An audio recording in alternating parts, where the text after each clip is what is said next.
মদিনার রাস্তা চিনি না। মারহাবা বলবেন না? মদিনা যাইতে মন চায় কার কার? একটু হাত উঠান। সবার মন চায়? মারহাবা বলি, কারণ মদিনা আমাদের ইমানের ঠিকানা। একটু ঘুমটা শোনানোর জন্য জবান খুলে বলি, ভালোবাসার জায়গা মদিনা, ভালো লাগার বলেন, ভালোবাসার জায়গা মদিনা, ভালো লাগার। এত সুন্দর জায়গা কোথাও দেখি না, এত সুন্দর জায়গা কোথাও দেখি না, সাজিয়েছেন দয়াল রাব্বানা ভালোবাসার। বলেন, ভালোবাসার জায়গা মদিনা, ভালোবাসার।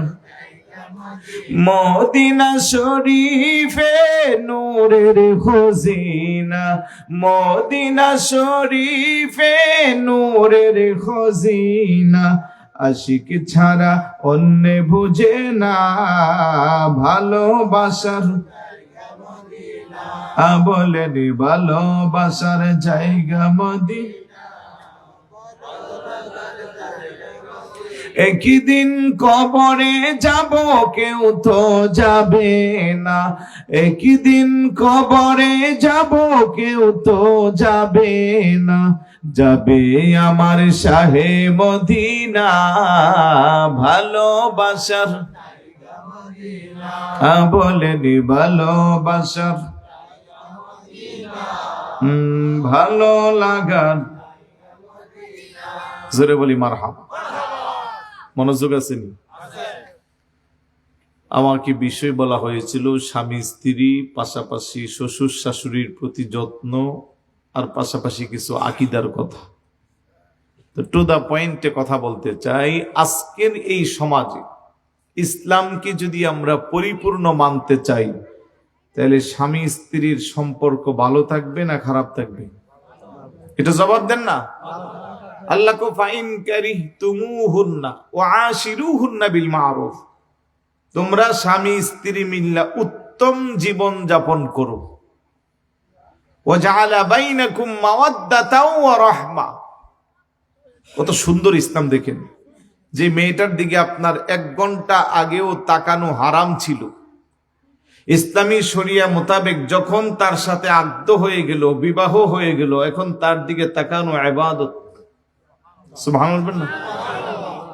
একদিন আগে যাকে নিয়ে আপনি কল্পনা করা হারাম ছিল, বিবাহর পরে একদিন পরে তার সাথে সঙ্গ দেওয়া, এটা ইবাদত।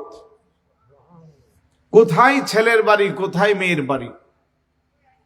যে মেয়েটা মাকে ছাড়া থাকতে পারে না, বাবাকে ছাড়া থাকতে পারে না, কিন্তু শাদীর পরে স্বামী তার সবচেয়ে ভালো আশ্রয়ের স্থল। আল্লাহ বলে, ওয়া জাআলা বাইনাকুম মাওয়াদ্দাতাও ওয়া রাহমা। তাদের মধ্যে যখন প্রেম, প্রীতি, ভালোবাসা বেড়ে যায়, তখন আমি আল্লাহর পক্ষ থেকে রহমত নাজিল হই। আর একটু জোরে বলুন না সুবহানাল্লাহ। হুন্না লিবাসুল লাকুম ওয়া আনতুম লিবাসুল লাহুন্না। আল্লাহ কি চমৎকার বলতেছে, পোশাকের মতো। তাহলে একজনকে ছোট করে আরেকজনকে বড় করা, একজনকে হেয় করা, এই সুযোগ ইসলামে নাই। আমরা আমাদের ভাষায় বলি অর্ধাঙ্গিনী। স্ত্রী হলো স্বামীর কি? অর্ধাঙ্গিনী। কিন্তু ভাই, আজকের এই দিনে কোথায় আমরা চলে যাচ্ছি? আজ থেকে 20 বছর আগে, 30 বছর আগে, এখানে যারা আমার মুরব্বী বাবারা আছেন, দাদার বয়সের অনেকে আছেন, চুল দাড়ি পেকে গেছে, এই মানুষগুলোর জীবনে আরাম আয়েশ কি জিনিস ছিল না। কষ্ট করে জীবিকা নির্বাহ করেছে। 1 বেলা খাইলে 3 বেলা ভালো খেতে পারে না, একটা পোশাক দিয়ে জীবন চলছে। মহিলাগর 1টার বেশি, 2টার বেশি, 3টা কাপড় ছিল না। আজকে রাত্রে কি রান্না করছে, সকালে কি রান্না করবে, এই খবর মহিলা নিজেও জানতো না। কিন্তু আপনি খবর নিয়ে দেখেন, এই নায়ের ভিতরে ওনাদের দাম্পত্য জীবন যে কত মধুময় ছিল। আল্লাহু আকবার বলবেন না?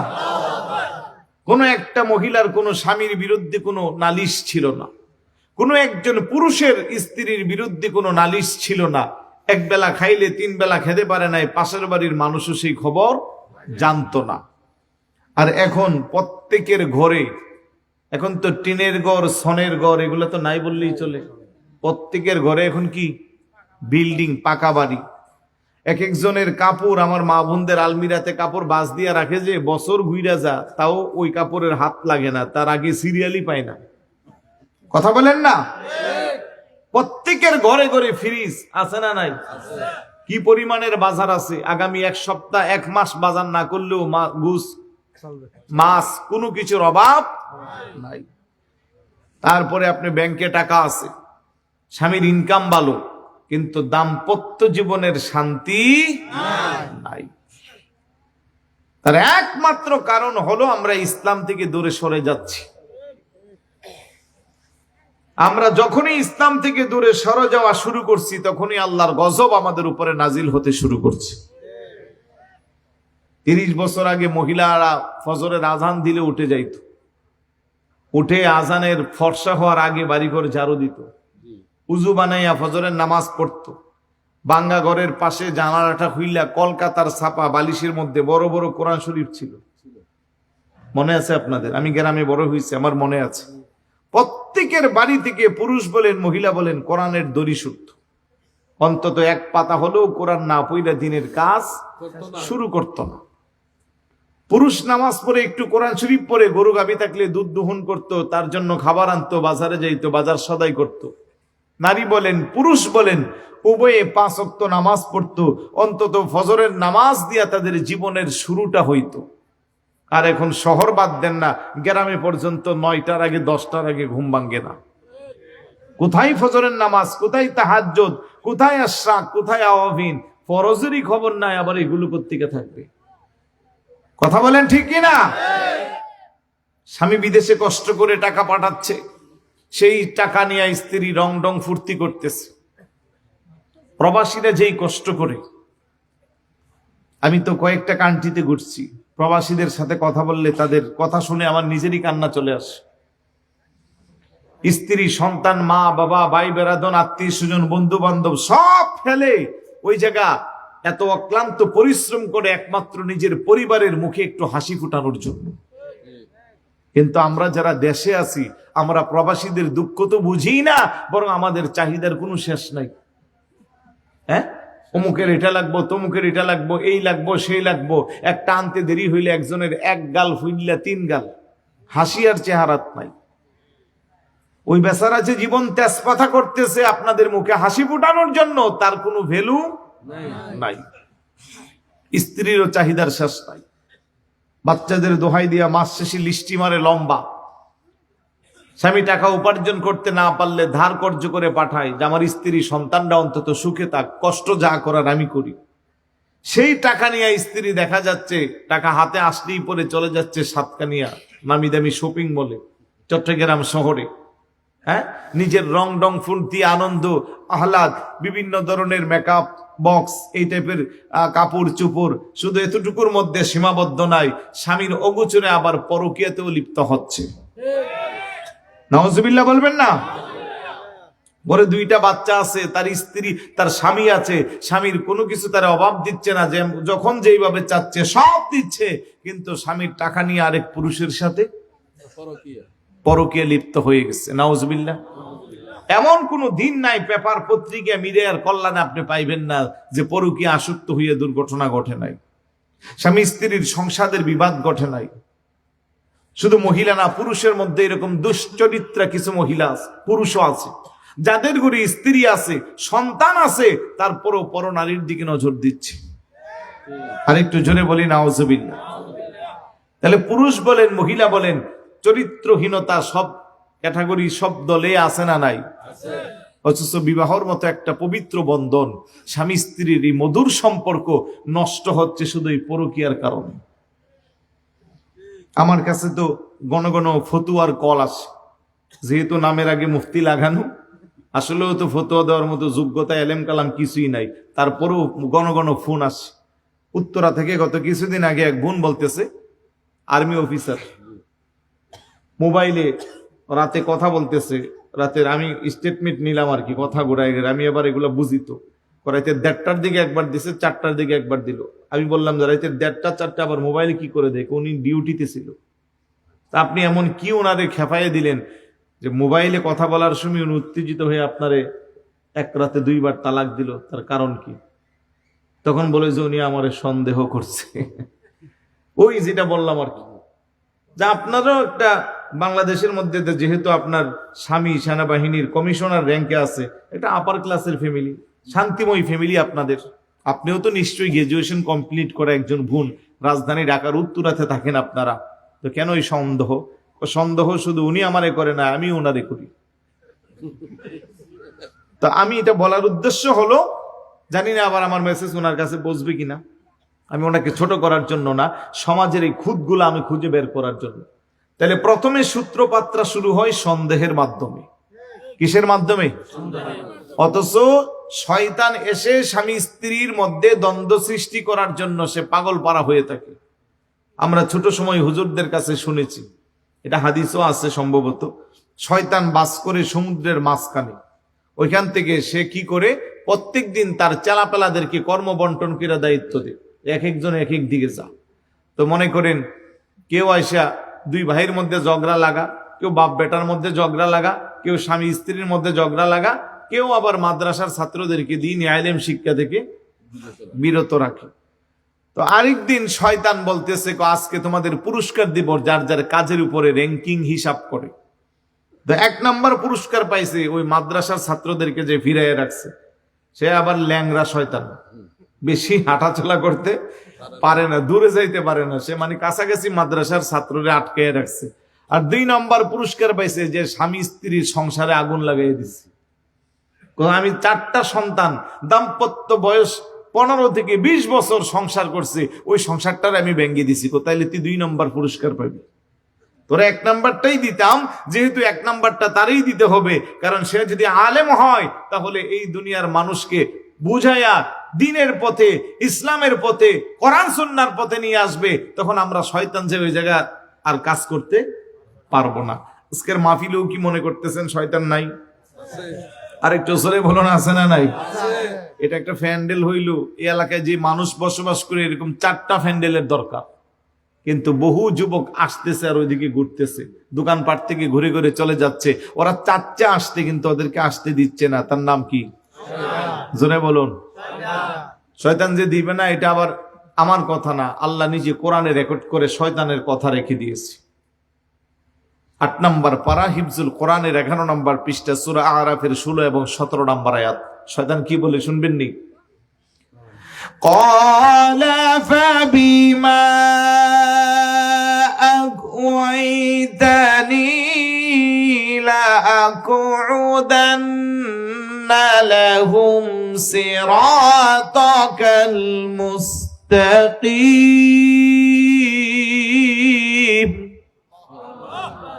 শয়তান কে আল্লাহ তুমি আমার অভিসম্পাদ দ্বারা লানত দিয়ে বের করে দিচ্ছ, আমি রাস্তার মোড়ে মোড়ে উৎপেতে বসে থাকবো, তোমার বান্দারা কি করে ভালো কাজে অগ্রগামী হয়ে আমি দেখে নিব। নাউজুবিল্লাহ বলবেন না? সুম্মা লাআতিয়ান্নাহুম মিন বাইনি আইদিহিম ওয়া মিন খালফিহিম ওয়া আন আইমানিহিম ওয়া আন শামাইলিহিম ওয়া লা তাজিদু আকসারাহুম শাকিরিন। আমি তোমার বান্দাদেরকে সামনের দিক দিয়ে বাধা দিব, পিছনের দিক দিয়া বাধা দিব, ডান দিক দিয়া বাধা দিব, বাম দিক দিয়া বাধা দিব। ওয়ালা তাজিদু আকসারাহুম শাকিরিন, ফলে তুমি তোমার বান্দাদেরকে তোমার কৃতজ্ঞশীল বান্দার অন্তর্ভুক্ত পাইবে না। চিৎকার করে বলি নাউজুবিল্লাহ। তাহলে সামনে পিছে ডানে বামে সব দিক দিয়া যে বাধা দিব তার নাম কি? ওই শয়তান আপনাদের এই সাতকানিয়া পশ্চিম ডোলো ঘোড়াপাড়া আছে না নাই? আওয়াজে বোঝা যায় নাই? তো এই শয়তান সব জায়গায় চেষ্টা করে কি করে বান্দাকে ভালো কাজ থেকে দূরে রাখবে। নামাজ পড়তে যা, নামাজের বাধা দে, কোরআন পড়তে যা, কোরআনের বাধা দে, মাহফিলে আসতে চা, বাধা দে, বাবা মার খেদমত করতে যা, বাধা দে। স্বামী স্ত্রীর গভীর সম্পর্ক সে আস্তেই করে এখানে সন্দেহ সৃষ্টি করাইয়া 2 জনের দাম্পত্য জীবনে কলহ বিবাদ সৃষ্টি করে। কথা বলেন ঠিক কিনা? আপনি দেখবেন যতগুলো তালাকের মাসালা আছে, আমার অভিজ্ঞতা থেকে বলছি, আমি ডিপলি যখন জানতে চাই, একদম নাতিন একটা বিষয় নিয়ে ওনাদের প্রথম শুরু হয়, তারপরে কেউ ছাড় দেয় না, মানে দুইজনই যার যার জায়গা অনেক কিছু, একটা সময় যে সংসারটা ভেঙে যা। এই জন্য মা বোন যারা আছেন আমার কথাগুলো শুনতেছেন, আল্লাহ নবী কও আল মারআতু ইজা সাল্লাত খামসাহা ওয়া সামাত শাহরাহা ওয়া আহসানাত ফারজাহা ওয়া আতাআত যাওজাহা ইয়াদখুলুনাল জান্নাতা আইয়ু আবওয়াবিন শাআত। আমার উম্মতের মহিলারা জান্নাতে যাওয়া একবারে সহজ। 8খানা জান্নাতের সব দরজা তাদের জন্য খোলা থাকবে, যে দরজা দিয়া মনে চাই সেই দরজা দিয়া তারা জান্নাতে প্রবেশ করবে। 1 নম্বরে ইজা সাল্লাত খামসাহা, তারা 5 ওয়াক্ত নামাজ আদায় করবে। 2 নম্বরে ওয়াসামাত শাহরহা, রমজানের রোজা রাখবে। অধিকাংশ মহিলারা ছোট বাচ্চার দোহাই দিয়া নামাজ আদায় করে না। হুজুর আমার ছোট বাচ্চা কোন কোন প্রস্রাব করে, কেউ আবার বলে আমার স্বামী বড় রাগান্বিত, তার কাজগুলো ঠিক মতো না করলে ঝগড়া হয়।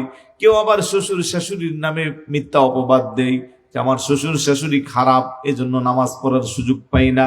আমি বলবো কোনো অজুহাত আমি মানি না।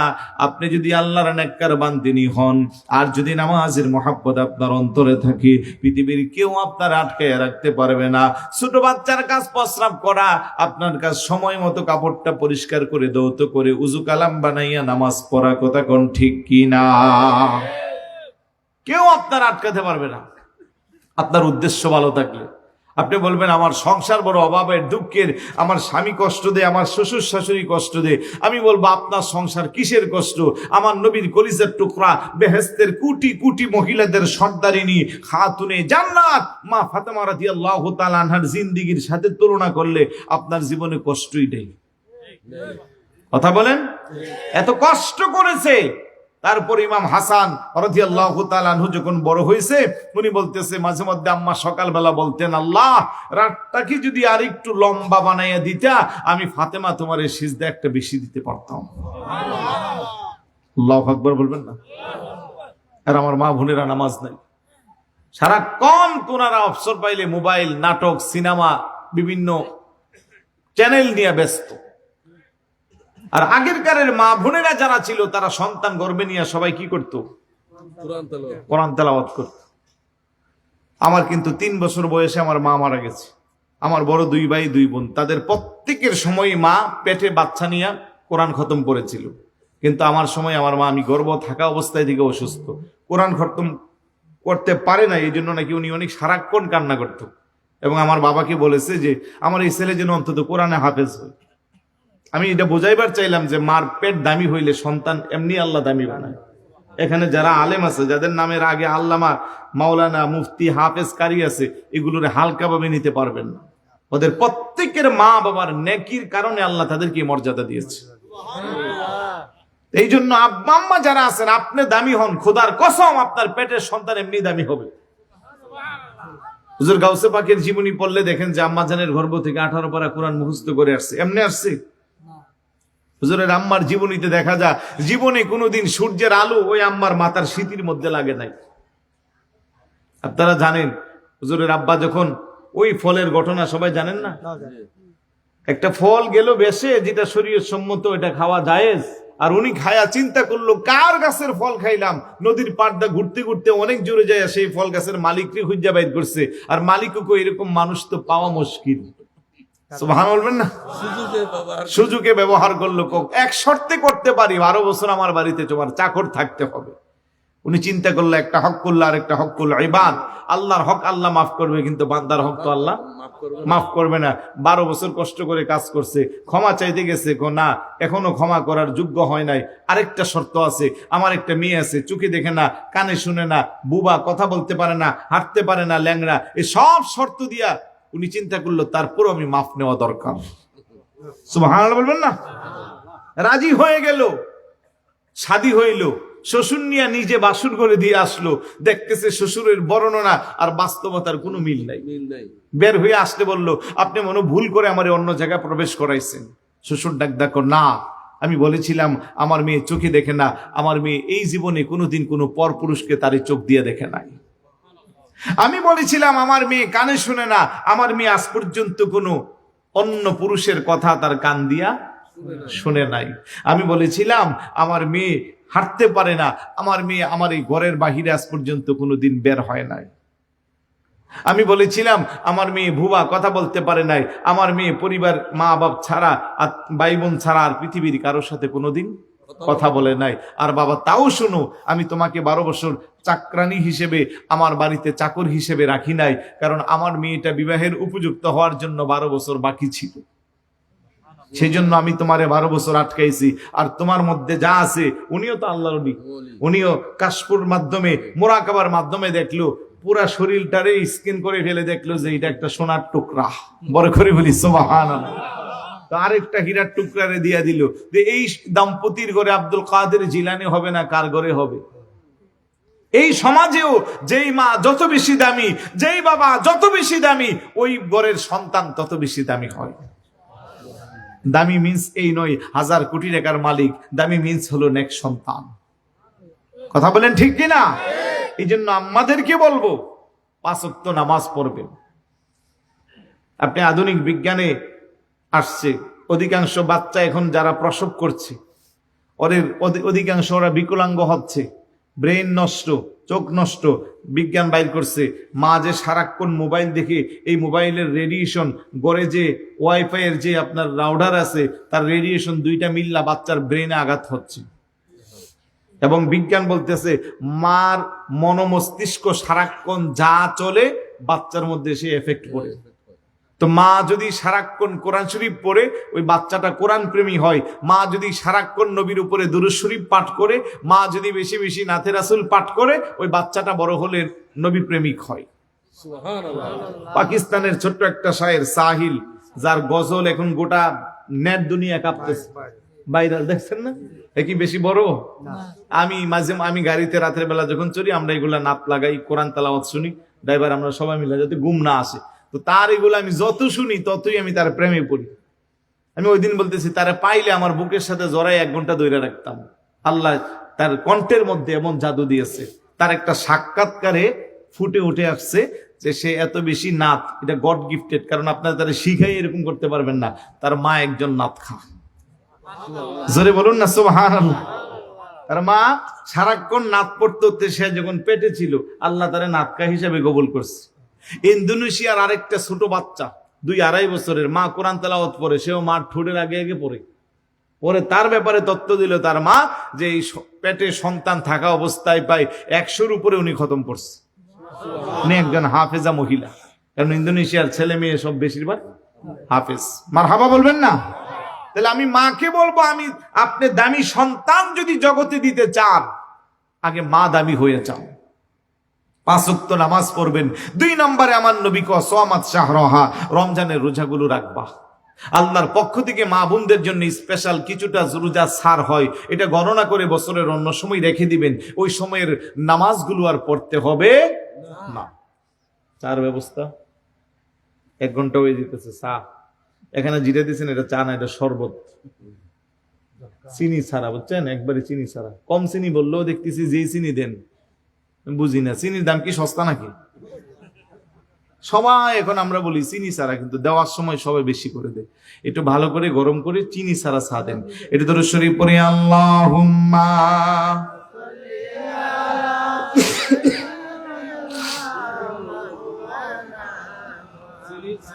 ওয়া আলা আলি সাইয়্যিদিনা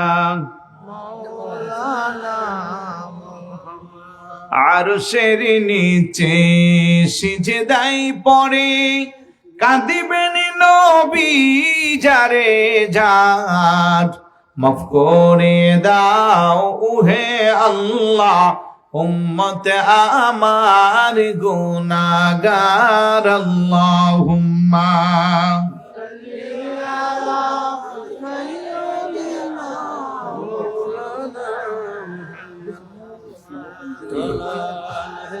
আপনি খান মাওলানা। মনোযোগ আছে নি? একটা স্মার্টফোন পাওয়া গেছে, উপযুক্ত প্রমাণ দিয়ে এসে নিয়ে যাবেন। যারা যারা মোবাইল নিয়ে আসছেন মাহফিলে, যাদের কানে মাইকের আওয়াজ পৌঁছতেছে, একটু চেক দিয়ে দেখেন আপনার দামি ফোনটা আছে না নাই। যদি না থাকে, আমার কাছে আছে, চলে আসেন, উপযুক্ত প্রমাণ দিয়ে নিয়ে যাবেন। মনোযোগ আছে আপনাদের? তাহলে মা বোনরা কি করবে? রমজানের রোজাগুলো রাখবে। আমরা যারা পুরুষ আছি আমাদের রাখা দরকার নাই, কারণ হাদিসে আল্লাহ নবী মা বোনদের কথা বলতেছে। কি বলেন? আমাদের দরকার আছে নি? রাখেননি সবাই? আসতেছে রমজান, কয়টা রাখেন? আওয়াজ দেন না ভাই, কয়টা? কয় বছরে? 3 বছরে বেশি, 10টা করে নাকি? আহারে মুসলমান, রোজা কত দামি ইবাদত। রোজাদার রোজা রেখে যখন রাতের বেলা ঘুমায়, তার নিঃশ্বাস, দিনের বেলা যখন ঘুমায় তার নিঃশ্বাসের কাছে শয়তান আসতে পারে না। বুমের চেয়ে পাওয়ার বেশি। ভাই একটু চা দেন, আমার অলরেডি ঠান্ডা লেগে গেছে, কারণ লং টাইম হাঁটছি এদিকে। তো গাড়ির ভিতরে হিটার থাকে, কোন রকম আমি ফিল উঠি, ওখান থেকে এতটুকু হাইটে আসছে ঠান্ডার মধ্যে। হ্যাঁ, খার মসজিদ থেকে। এটা আমার জন্য ঠান্ডার জন্য ক্ষতি, হাঁটার জন্য ক্ষতি না। আমি আইসা প্রায় 1 ঘন্টা ওইদিকে বসে রয়েছি, কোনো যোগাযোগ করতে পারতেছি না কারোর সাথে। নাম্বার একটা দিচ্ছে, ওইটাও কথা বলতে পারি না। পরে ওইদিকে তালতলের এক ভাই, ওরা মনে মাহফিলে আসছে, আছে নাকি কতগুলো যুবক ভাই, 10-12 জন ওরা আসছে।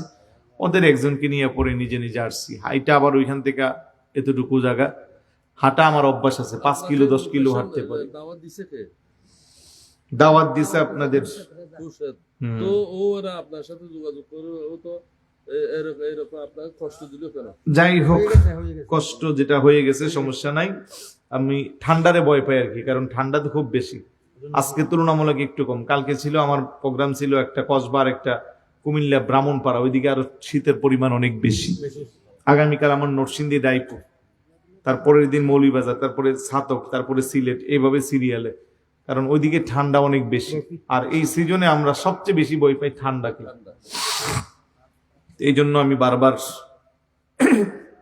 দোয়া করবেন যেন ঠান্ডা থেকে আল্লাহ বাঁচিয়ে রাখে। তো বলছিলাম ওই কথা, আমরা যারা পুরুষ আছি আমাদেরও রোজা রাখা দরকার আছে। দেখবেন রোজার মাস আসলে 1 সপ্তাহ আগে থেকে কিছু মানুষ আছে একেবারে শরীর টুইল নরম করে, চেহারায় হাসি নাই, বাঁকা হয়ে হাঁটবে। মানে সে বুঝাইতেছে যে তার অসুস্থতার পরিমাণ এত বেশি বাড়ছে, সে রোজা রাখতে পারবে না। আমাদেরকে না হয় বুঝ দিলেন আর কি, কিন্তু আপনার সবকিছু যিনি জানে উনি কে? আরেকটু জোরে বলুন, কে? আল্লাহ। ভয় শুধু আল্লাহকে করেন, আমাদেরকে করা দরকার নাই। কিছু মানুষ আছে ইফতারের সময় ইফতারি খা, সাহারির সময় সাহারি খা, দিনের বেলা আস্তে করে ওটু দিয়া খানা খা, অনেক দূরে যায়।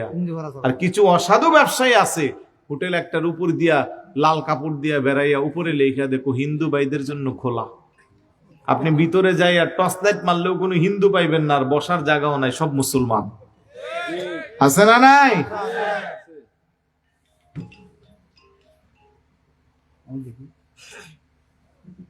আসসালামু আলাইকুম। এই মোবাইলটা পাওয়া গেছে, এটা হারিয়ে গেছে। যার মোবাইল ওনাকে বলেন মাহফিলের স্টেজে আসতে।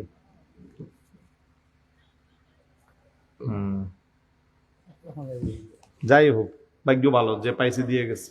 এখন কি এত ভালো মানুষ আছে যে মোবাইল পালে?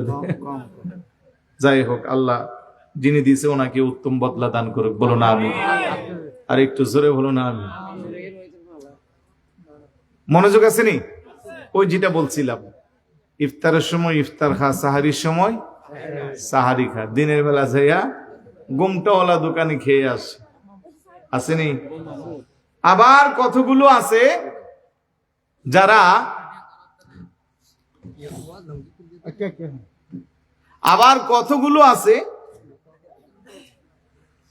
রোজা রাখি না, কিন্তু ইফতারের দাওয়াত দিলে একটাও।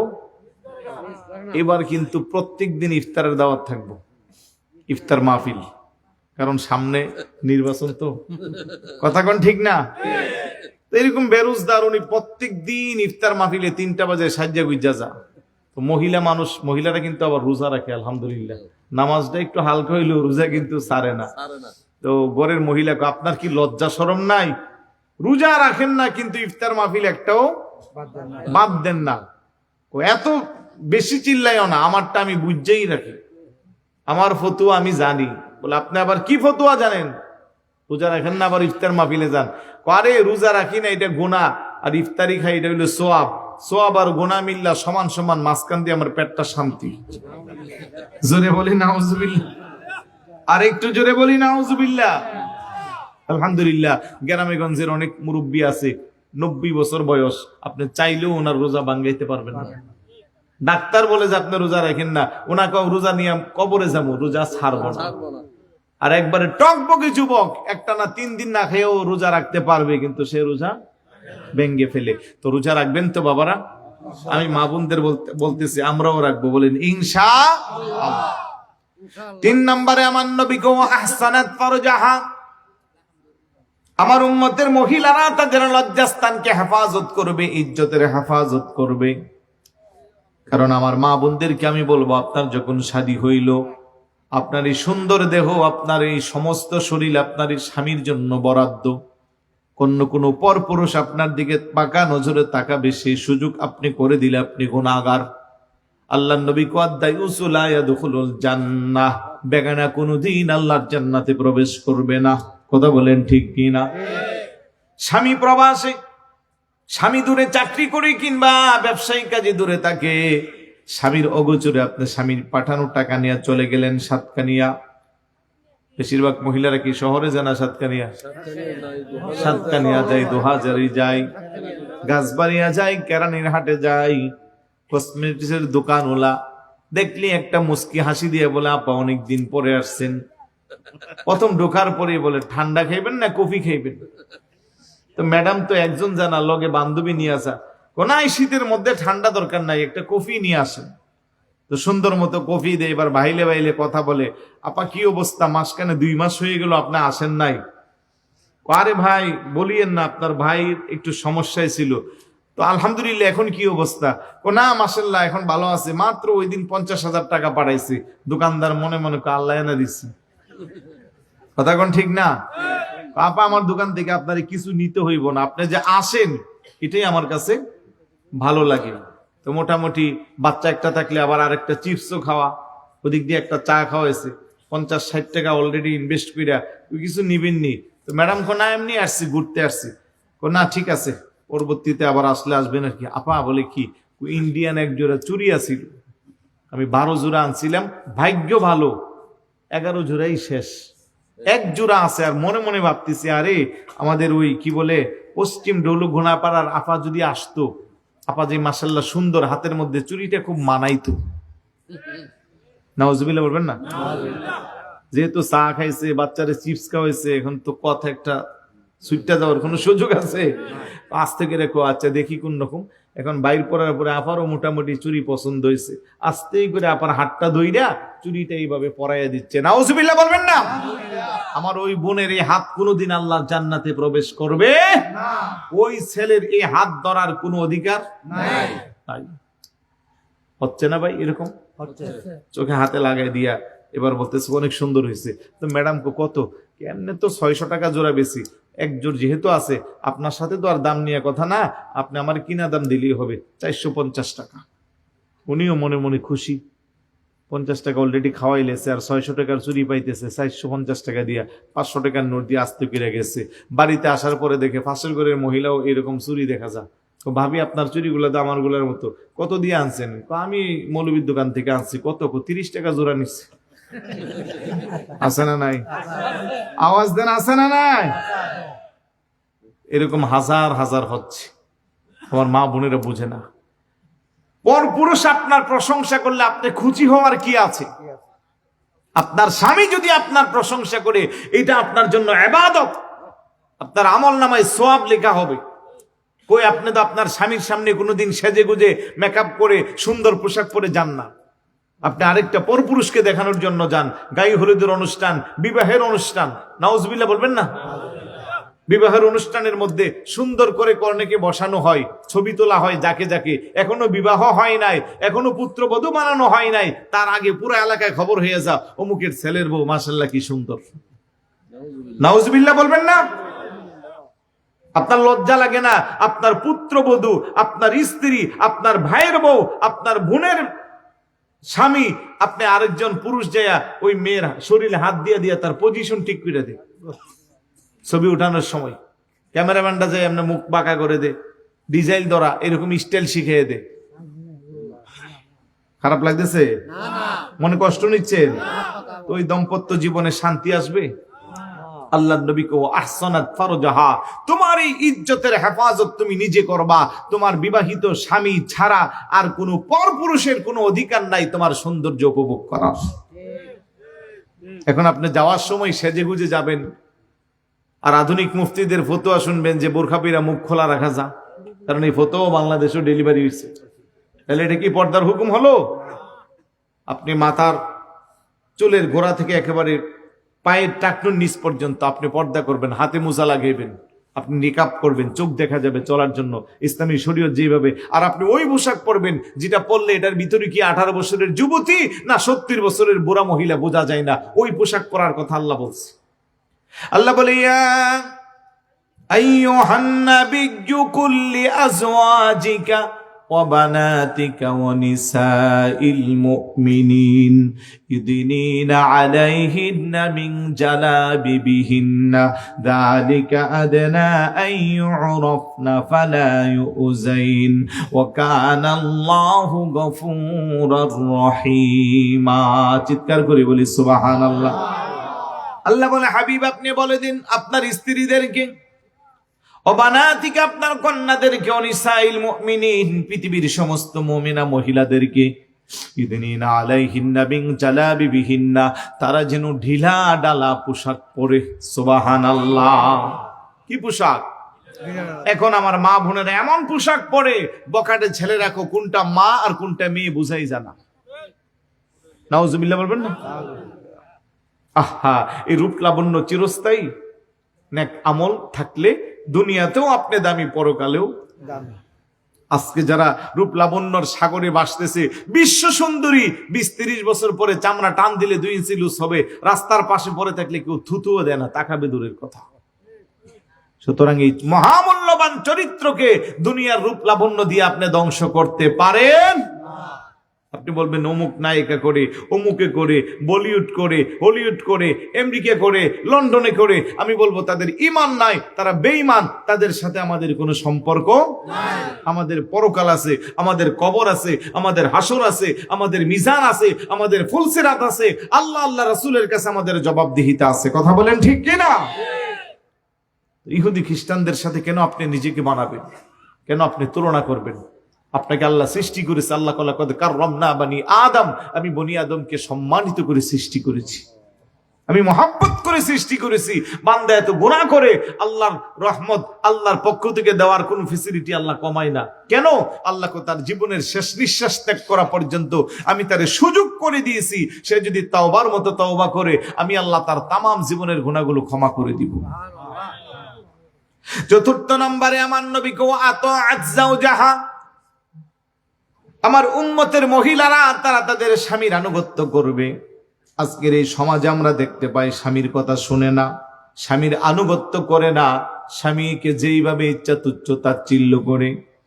দেখা গেল স্ত্রীর চেয়ে স্বামী, স্বামীর চেয়ে স্ত্রীর বাবার টাকা পয়সা বেশি আছে, স্বামীর চেয়ে স্ত্রীর শিক্ষা দীক্ষা বেশি, স্বামীর চেয়ে স্ত্রীর সুদর্শন বেশি।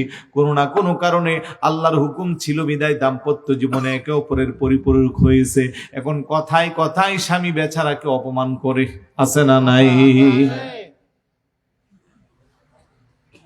ইসলাম সেই হুকুম আপনাকে দেয় নাই।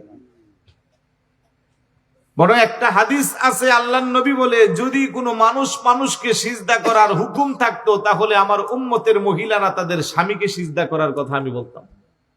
তার মানে এখানে স্বামীর গুরুত্ব বোঝানো হয়েছে। আগের মহিলাগুলা দেখেন না, আমার দাদি চাচি যারা ছিল, মা খালা যারা ছিল, তারা জীবনে কোনোদিন কোনো অভিযোগ ছিল স্বামীর ব্যাপারে? বা পুরুষ যারা ছিল তারাদের তো অভিযোগ ছিল। আমার এক নানা শ্বশুর, মানে আমার শাশুড়ির খালু, উনি সরকারি চাকরি করতো, আমার চেয়ে আরো মনে 4 আঙ্গুল লম্বা হবে। এখনো মাশাআল্লাহ এত স্মার্ট, এত সুন্দর, মানে সুন্দরের কোনো কমতি নাই। কিন্তু যে নানি ছিল, নানি একবারে কুচকুচে কালো আর খাটো বেটে, নানার এখানে পড়বো। কিন্তু তাদের সম্পর্ক দেখে আমি অবাক। আমি মজা করি, না না, এত মহাব্বত আপনাদের মধ্যে, আপনার সাথে তো নানি কোনোভাবে যায় না। মারহাবা বলবেন না? তো নানা বলতেছে, তুমি শুধু গায়ের চামড়াটা দেখলা, এই মানুষটার যে কত গুণ, এই মানুষটা আমার গোটা জীবনকে আলোকিত করে রাখছে। আমরা তো মানুষের গুণকে মূল্যায়ন করি না। আর এখন এর পোলাপাইন, আগে যারা বেশিরভাগ এই বুড়া বুড়া মানুষগুলো যারা শাদী করছে, জীবনে ওরা কাকে শাদী করবে দেখে নাই, আব্বা আম্মা যে জায়গা করাইছে ওই জায়গায় করছে। হাত ছিল না, পা ছিল না, নোংরা, কালো, কুৎসিত, কোনো আপত্তি নাই, আমার আব্বা আম্মা আমার যে জায়গায় নিয়ে গেছে, আলহামদুলিল্লাহ, এটি আমার গলার মালা। ঠিক না? আর এখন মা বাবা করাই দূরের কথা, হ্যাঁ নিজে আইনে তো ঠিক নাই, কথা ঠিক না? মা বাবার বাদ দেন না, সে নিজে পছন্দ করে আনে, তারপরও 1 বছর ঠিকভাবে চলতে পারে না। তাহলে মুরব্বীদের দোয়া রহমত থেকে আমরা বঞ্চিত হচ্ছি। আমরা আধুনিকতার নামে শয়তানের অসহায় পড়ে আমরা দুষ্ট চক্রান্ত শয়তানের অসহায় আমাদের জীবনকে বরবাদ করে দিচ্ছি। তাই যুবকদেরকে বলবো, সিদ্ধান্ত নিতে বড় কঠিন। মা বাবাকে উপেক্ষা করে কোনো কিছু করতে চাইও না। মা বাবার দোয়া নিয়া, মুরব্বীদের দোয়া নিয়ে আগাও, আল্লাহ তোমার দুনিয়া আখিরাত উভয় জায়গা কল্যাণ করে দিবে। অনেক দেখবেন এই সমাজে কোনোভাবেই মেচুইট হয় না, মানিয়ে নেওয়া যায় না যে কেমনে হলো, কিন্তু দাম্পত্য জীবনে ওরা সবচেয়ে বেশি হ্যাপি, সুখী। আমার মা, চাচি, দাদি, তাদের জীবনে দেখলে দেখা যায় রান্না করলে পুরুষ দূরে আছে, আগে একটু তরকারি আলাদা করে বেড়ে পুরুষের জন্য রেখে দিত। যতক্ষণ না পুরুষটা রাতের সাংসারিক বা বিভিন্ন ঝামেলা করে বাসায় না ফিরতো, মহিলা বসে থাকতো, স্বামী আসলে পরে স্বামীরে গরম করে খাওয়াইয়া তারপরে ঘুমাইতো। গত পরশুদিন দেখলাম 96 বছর বেটার আর বেটির 80 বছর ভিডিও দেখছি। মহিলা বলতেছে, আজকে 16 বছর যাবত আমি আমার স্বামীর খেদমত করি, আমি কামাই করে খাওয়াই। সাংবাদিক জিজ্ঞেস করে, কেন? পরকালে আমরা জান্নাতে থাকার জন্য। আর একটু জোরে বলুন না সুবহানাল্লাহ। এই রহমত গুলো সমাজ থেকে উঠে গেছে। স্বামীর আনুগত্য করবেন। স্বামীর অভাব আছে, স্বামীর কাছে না, আল্লাহর কাছে চান। স্বামীর ঘাটতি আছে, আল্লাহর কাছে যান। স্ত্রী নেককার হলে হাদিসে আছে, স্বামীর রিজিক আল্লাহ বাড়াইয়া দেয়। সুবহান বলবেন না? আমার এক উস্তাদ, নাম বললে চিনে ফেলবেন, আমাদের ফেমাস উস্তাদ, হুজুর ক্লাসে বলছে, আমি বিবাহ করার সময় 7,000 টাকা কর্জ করে বিয়ে করছি। তখন তো টাকার অনেক, 7,000 মানে ধরেন বর্তমানের 5-6 লাগিব। তারপরে তোদের আন্টি এতটাই আমলদার, এতটাই নেককার, এতটাই আবেদা, তোর আন্টির গুণে আজকে আমি অনেক কিছুর মালিক হয়েছি। সুবহান বলবেন না? তাইলে অনুরোধ করব, আমার মা বোন যারা কথাগুলো শুনছেন, আপনি একটু আমলি হয়ে যাবেন। আপনার পরিবর্তনের মাধ্যমে গোটা সমাজ পরিবর্তন হবে, পরিবার পরিবর্তন হবে, সন্তানগুলো নেককার হবে। এই 4টা জিনিস যে মা বোন আমলে দিবে, আমার নবী কইয়া খুলুনাল জান্নাতা আইয়ু আবওয়াবিন শাআত, 8খানা জান্নাতের সব দরজা খোলা থাকবে। যে দরজা দিয়া মনে চায় আমার উম্মতের মহিলা সেই দরজা দিয়া জান্নাতে প্রবেশ করবে। এটা জিকির করি, লা ইলাহা ইল্লাল্লাহ, লা ইলাহা ইল্লাল্লাহ, লা ইলাহা ইল্লাল্লাহ, লা ইলাহা ইল্লাল্লাহ, লা ইলাহা ইল্লাল্লাহ, জোরে জোরে লা ইলাহা ইল্লাল্লাহ, আরো জোরে লা ইলাহা, একসাথে লা ইলাহা ইল্লাল্লাহ, লা ইলাহা ইল্লাল্লাহু মুহাম্মাদুর রাসূলুল্লাহ সাল্লাল্লাহু তাআলা আলাইহি ওয়াসাল্লাম। আলহামদুলিল্লাহ বলবেন না? শ্বশুর, শাশুড়ি এবং পুত্রবধূ বর্তমান সময়ের আরেকটা ফিতনা। আজকের নিউজে দেখলাম, শাশুড়ি, বৃদ্ধা শাশুড়ি পুত্রবধূ মুরগি রান্না করছে, 1 টুকরা খেয়ে ফেলছে, পুত্রবধূকে না বলে। এই জন্য পুত্রবধূ রাগ করে, অভিমান করে সমস্ত তরকারি নিয়ে পুকুরের মধ্যে ঢেলে দিচ্ছে। 2 দিন আগে আপনি দেখছেন না? যাক, আবার অনেকে মনে করবে হুজুর মনে বানাইয়া বলতেছে। 2 দিন আগে। এখন স্বামী বেচারা আইসা যখন খবর পাইছে এই ঘটনা, তখন স্ত্রীকে এই শীতের মধ্যে পানিতে নামাইছে। ওইখান থেকে সমস্ত গুস্ত খাইবি, নাইলে আমার ঘরে তোর জায়গা নাই। এলে দেখেন, আর আমার বোনকে বলতেছি, যিনি পুত্রবধূ আর কি, এই সমাজে আমাদের যে সমস্ত বোনেরা আছেন, আপনি কেন একটু চিন্তা করেন না? আপনি যার কাছে বিবাহ বসে এসেছেন উনি আপনার স্বামী কিন্তু আপনার শাশুড়ির সন্তান। কথা বলেন ঠিক না? আপনার শাশুড়ি আপনার এই সন্তানকে 10 মাস পেটে নিয়েছে, কষ্ট করেছে, বুকে পিঠে করে কুলে করে মানুষ করেছে, খেয়ে না খায়া তারে বড় বানাইছে। আপনারা একটু সামনের দিকে আছেন, আমি ডানে বামে কথা না বলে সময়ের দিকে নজর দিয়ে কিন্তু শুধু কাজের কথাগুলো বলতেছি। একটু মহব্বতের সামনে আসেন।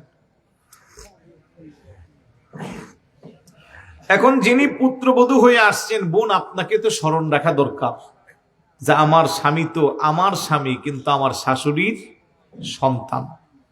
আমার শাশুড়ি কতটা কষ্ট করে আমার স্বামীকে এই পজিশনে আনছে এটা জানে আল্লাহ আর জানে আমার শাশুড়ি। আমি এসে রেডিমেড সব পেয়ে গেলাম, তাই আমার শাশুড়িকে বাগ দিলাম না। তো বোন আপনিও তো একদিন শাশুড়ি হবেন। কথা বলেন। আগের মানুষ গোসল করতো নদীর পারে, কোথায়? এখনো নরসিংদী এলাকায় গেলে নদীতে গোসল করে। হ্যাঁ, তো শাশুড়ি যখন বার্ধক্যজনিত অবস্থায় বুড়া শাশুড়ি গোসল করতে গেছে, পুত্রবধূকে বলতেছে আমার পিঠটা একটু মালিশ করে দে। এখন পুত্রবধূ যতই চেষ্টা করে হাত দিয়ে মালিশ করতে, হাত আর ওই জায়গা অটোমেটিক পা উঠে যায়। আল্লাহু আকবার। অনেক সময় হয়ে গেল, পুত্রবধূ তো সভ্য, সে কোনোদিন শাশুড়ির পিঠে পা তুলতে পারে? সে চাচ্ছে না। শাশুড়ি বলে ব্যাপার কি বৌমা, এত সময় লাগে পিঠটা একটু মালিশ করতে? 2-3 বার বলার পরে বলতেছে মা অনেক চেষ্টা করি হাতটা দিয়া মালিশ করতে, কিন্তু হাত তো আপনার পিঠে যায় না, পা অটোমেটিক উপরে উঠে যাচ্ছে। শাশুড়ি তখন বলে দেখো এটা তোমার দোষ না, এটা আমার কর্মের ফল। বলে কেমন? আমার শাশুড়ি যখন বার্ধক্যজনিত অবস্থায় আমার কাছে বলেছিল আমার পিঠটা মালিশ করে দাও, আমি তখন আমার পা দিয়ে মালিশ করেছিলাম। নাউজুবিল্লাহ বলবেন না? আজ তার প্রতিদান তুমি আমাকে দিতেই হবে, তুমি না চাইলেও দিতে হবে। যেমন ফল তেমন কর্ম। আমি তো আমার শাশুড়ির সাথে এরকম বেইনসাফি করেছি, তাই আল্লাহর পক্ষ থেকে আমার জন্য সেই কর্ম রেডি হয়েছে।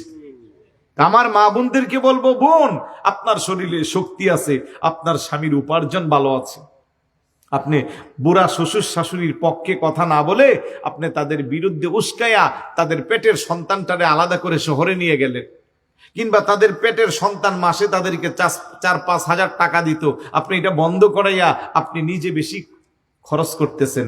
আপনি কি একদিন শাশুড়ি হবেন না? আপনি যেমন করেন তেমন পাইবেন। আপনি যদি আপনার শ্বশুর শাশুড়ির সমস্ত অভিযোগকে মাটি দিয়া আপনার মায়ের মতো বাবার মতো তাদেরকে সম্মান করেন, আপনিও বুড়া হইলে আপনার সন্তানের বধূ থেকে আপনিও সে মা বাবার মর্যাদা পাইবেন। আর শ্বশুর শাশুড়ি যারা আছেন আপনাদেরকেও বলবো, যে মেয়েটা 20 বছর 18 বছর আরেকটা পরিবারে বড় হয়েছে, আপনি যেমন শ্বশুর শাশুড়ি, আপনারও তো মেয়ে আছে, আপনিও আপনার মেয়েটারে আরেক জায়গা পাঠিয়ে দিলেন।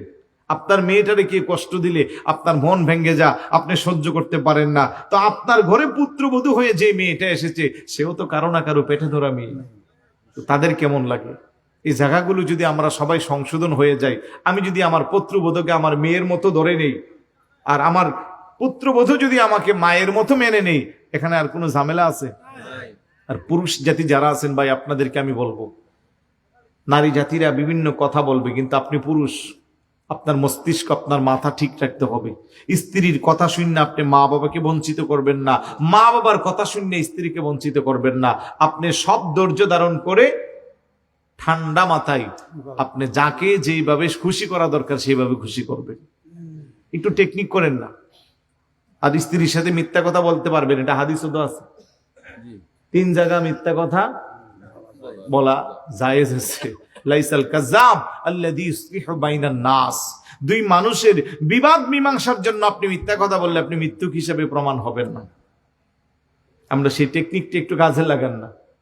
আপনার স্ত্রী যখন আসলে আপনার মার বিরুদ্ধে 100টা বলবে, আপনি বলবেন তুমি আম্মার বিরুদ্ধে এত কিছু বলো, আম্মা দি সারাদিন শুধু তোমার প্রশংসা করে, একবারও তো তোমার বিরুদ্ধে আমার কাছে কিছু বলে না। তাহলে পরের দিন কি বলা কমবে না বাড়বে? কমে যাবে। বলো আহারে আসলে ঠিক, আমি আমার বুড়া শাশুড়ির বিরুদ্ধে এত কিছু বলি আর আমার শাশুড়ি বলতেছে আমার প্রশংসা। আবার অগোচরে যখন আপনার মা আপনার স্ত্রীর বিরুদ্ধে বলবে, দুনিয়ার কিছু বলবে, আপনি বলবেন আম্মা তুমি এত কিছু বলতেছো, আর ও তো সবসময় শুধু তোমার প্রশংসা করে যে তোমার মা কি আর আমার মা কি, বরং আমার মায়ের চেয়ে তোমার মা আরো ভালো।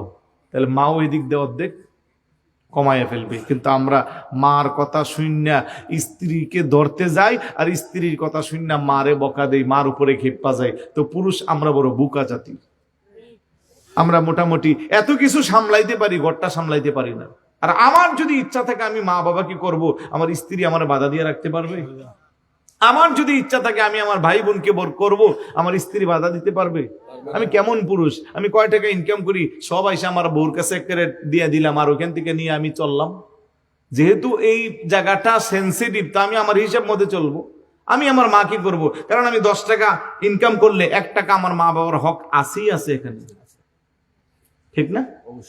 এই গ্রামে গঞ্জে বহু মা বাবা শীতে কষ্ট পাচ্ছে, সন্তান শহরে আছে, বাসার ভিতরে গিজার আছে, গরম পানির মেশিন আছে, কম্বল আছে দামি দামি, গ্রামে মাটা বাঙ্গা ঘরের মধ্যে পড়ে আছে, খোঁজ খবর নেই।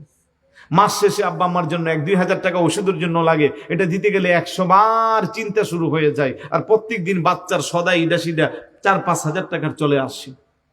এই ডিসেম্বর মাস গেছে, বহু মায়েরা আছেন যারা স্ত্রী সন্তানকে নিয়ে ঘোরাফেরা করে সময় দিয়ে 50-60-1 লক্ষ টাকাও খরচ করছেন। কক্সবাজারে গেছেন, নামি দামি পার্কে গেছেন, রেস্টুরেন্টে গেছেন না? তা আপনার যদি ভাই সদ ইচ্ছা থাকে, বাবাকে দেখবেন, মাকে দেখবেন, ভাইকে দেখবেন, বোনকে দেখবেন, আপনার স্ত্রী কোনোদিন আপনাকে আটকায়া রাখতে পারবে না। আমি নিজে, আমি কারে কি করি আমারটা আমি জানি, শুধু আমার বাবারটা, আমার ভাইয়েরটা, আমার বোনেরটা, আমার স্ত্রীরটা কেউ জানা দরকার নাই। তো আমি সবারে খুশি রাখতে পারলেই তো। আমিও তো বোকার মতো আইসা কয় টাকা কামাই করি গুটগুটায় সব বলবো, সে মারে দিছি, বাবারে দিছি, তো উনিও মুসকি মুসকি হাইসা কথাগুলো নিব, সময় মতো আবার আমার সাইজ করব, ঠিক না? তো আমার সাইজও হওয়া দরকার কি, আর আমি বলাও দরকার কি, বরং আমি যার থেকে যেইভাবে পারি দোয়া নিব, দোয়া। মা বাবা কত দামি জিনিস। স্ত্রীর কথা শুনে বহু ভাই মাকে কষ্ট দে, বাবাকে কষ্ট দে, নির্জনে মা বাবা চোখের পানি দিয়া বালিশটা ভিজায়। খোদার কসম, এই এক একটা আব্বা আম্মার চোখের পানি, কষ্টের পানি, এগুলো আপনার জন্য পাহাড়ের পরিমাণ বোঝা হয়ে দাঁড়াবে। তাই আমি বলবো সব জায়গায় আমরা সংশোধন চাই।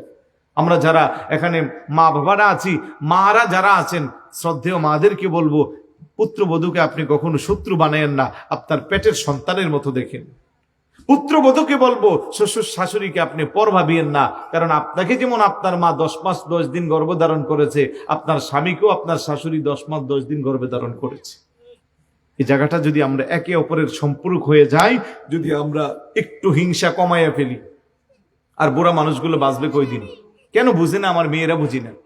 একমাত্র সন্তানের পরিবার, কোটি কোটি টাকার সম্পদ, ওই জায়গায় শাশুড়ি থাকতে পারতেছে না, বৃদ্ধাশ্রমে পাঠিয়ে দিচ্ছে। শ্বশুর থাকতে পারতেছে না, বৃদ্ধাশ্রমে পাঠিয়ে দিচ্ছে। আরে বোন, তুমি কেন বুঝলা না? এই সব কিছুর পিছনে তো তোমার শ্বশুর শাশুড়ির অবদান আছে। আর ওরা বাঁচতে না হয় 5 বছর 10 বছর বাঁচবে, এরপরে তো সবই তোমার হবে। কথা কোন ঠিক না? আরেকটা বাস্তব কথা বলি। একজন সম্ভবত, এই বাবুরা চিন্তা করিও না,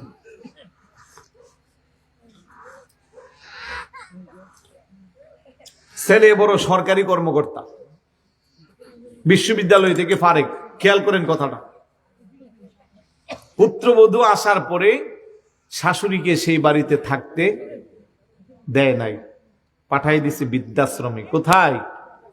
বৃদ্ধাশ্রমে। শাশুড়ি 32 বছর বৃদ্ধাশ্রমে থাকার পরে হঠাৎ করে বৃদ্ধাশ্রমের ওই কক্ষে দেখতেছে আরেকজন মহিলারে নতুন করে ঢুকেছে। ঢুকানোর পরে শুধু ওইদিকে তাকাচ্ছে, উনিও তাকাচ্ছে। তখন শুধু শাশুড়ি এটুকুন বলছে, আমি আল্লাহর কাছে শুধু সেই হায়াতটাই চেয়েছিলাম, যে আমাকে এই রুমে ঢুকাইছে তার জন্য আমি দেখে মরতে পারি। নাউজুবিল্লাহ বলবেন না? বুঝেন না এই কথাটা? যেই পুত্রবধূ ঘরে এসে শাশুড়িকে বৃদ্ধাশ্রমে পাঠাইছে, সেই পুত্রবধূ আবার ওই বৃদ্ধাশ্রমে ওই শাশুড়ির রুমেই ঢুকছে। তো শাশুড়ি বলতেছে, আমি আল্লাহর কাছে শুধু এইটুকুন হায়াতই চেয়েছিলাম, যে যিনি আমাকে এই রুমে আমার বিশাল বড় বাড়ি ছেড়ে আজকে 4 দেওয়ালের ছোট্ট একটা রুমের ভিতরে আমার ঢুকাইলো, আল্লাহ মরার আগে অন্তত ওনাকে এই রুমে আমার একবার দেখাইয়া নিও। অভিশাপ বড় মারাত্মক জিনিস। তখন পুত্রবধূ চোখের পানি ভেবে কান্না করতেছে। তখন কান্না করলে লাভ কি? এদিক দিয়ে তো 32 বছর শেষ, 3 যুগ পার হয়ে গেছে। কথা কোন ঠিক কিনা? বাস্তব চরিত্রের কথাগুলো আপনাদেরকে উঠাচ্ছি। জগন্নাথ বিশ্ববিদ্যালয়ের প্রফেসর ডক্টর আব্দুল আউয়াল, অনলাইনে দেখলে ওনার সাক্ষাৎকার পাইবেন। 2টা ছেলে 2টা মেয়ে, ছেলেগুলা আমেরিকা, কানাডায়, মেয়েও লন্ডনে, ফ্রান্সে ওদের সেটেলমেন্ট। সর্বশেষ ছোট বাচ্চাটা ওনার পেনশনের 76 লক্ষ টাকা পাইয়া তার পিছনে ইনভেস্ট করছে। স্ত্রী মারা গেছে, সন্তানগুলা কেউ খোঁজখবর নিতে আসে না, বৃদ্ধাশ্রমে আসে। ওইখান থেকে মাঝে মধ্যে শুধু টেক্সট করে, করার কাছে কিছু চাওয়া নাই, ফোন দিলে যদি ফোনটা ধরে 1 মিনিট কথা বলে তোই আমার মনে শান্তি লাগে। ভিডিও কলে যদি নাতিগুলারে একটু দেখা আমি শান্তি পাই। কিন্তু আমি 100টা কল দিলে ওরা একটা কলও ধরে না। টেক্সট করলে 15 দিন পরে জবাব দিই। উনি বাংলাদেশের মানুষের কাছে একটা সাক্ষাৎকার দিয়ে বলেছিল, আমি এগুলাকে শিক্ষিত বানাইছি, তবে সুশিক্ষিত বানাইতে পারি নাই। আমি সর্বোচ্চ বিদ্যাপীঠে পড়াশোনা করাইছি, বাংলাদেশ সেরা অক্সফোর্ড কেমব্রিজে পড়াইছি, কিন্তু আমি তাদেরকে মানুষের মতো মানুষ বানাইতে পারি নাই। তাই বার্তা দিয়েছে, আপনার সন্তানকে সুশিক্ষা দেন, আপনার সন্তানকে ধর্মীয় শিক্ষা দেন, আপনার সন্তানকে ইসলামের শিক্ষা দেন, যে শিক্ষা পাইলে পরে সন্তান অন্তত আব্বা আম্মাকে বৃদ্ধাশ্রমে পাঠাবে না। এই সারিতে যারা বসে আছে, যাদের নামের আগে মাওলানা আছে, কারি আছে, হাফেজ আছে, মুফতি আছে, মুহাদ্দিস আছে, সারা বাংলাদেশ খুঁজে দেখেন একজনের আব্বা আম্মাও বৃদ্ধাশ্রমে নাই। কথা বলেন ঠিক কিনা? কারণ আমরা আল্লাহর হাবিবের হাদিস পড়েছি। আল্লাহ নবী বলেন, হোমা নারুকা ও জান্নাতুকা, পিতামাতাই তোমার জান্নাত, পিতামাতাই তোমার জাহান্নাম। আল্লাহ নবী বলে, রিদার রব্বি ফি রিদাল ওয়ালিদাইন ওয়া সাখাতুর রব্বি ফি সাখাতিল ওয়ালিদাইন। পিতামাতা সন্তুষ্ট, আল্লাহ সন্তুষ্ট, পিতামাতা অসন্তুষ্ট, আল্লাহ অসন্তুষ্ট। এই জ্ঞান যার আছে, সে কি আব্বা আম্মারে বৃদ্ধাশ্রমে পাঠাইতে পারে? নবীর সাহাবী আসছে, ইয়া রাসূলুল্লাহ, আপনার সাথে যুদ্ধের ময়দানে যাব। বাড়িতে কি আব্বা আম্মা আছে? আছে। তোর যুদ্ধে যাওয়া দরকার নাই, আব্বা আম্মার খেদমত কর। সাহাবী কিছুক্ষণ পরে পিছনে যায়, কই ইয়া রাসূলুল্লাহ, মনে বড্ড ইচ্ছা ছিল আপনার সাথে যুদ্ধের ময়দানে যাব। আবারও জিজ্ঞেস করে, বাবা মা কি বেঁচে আছে? হ্যাঁ।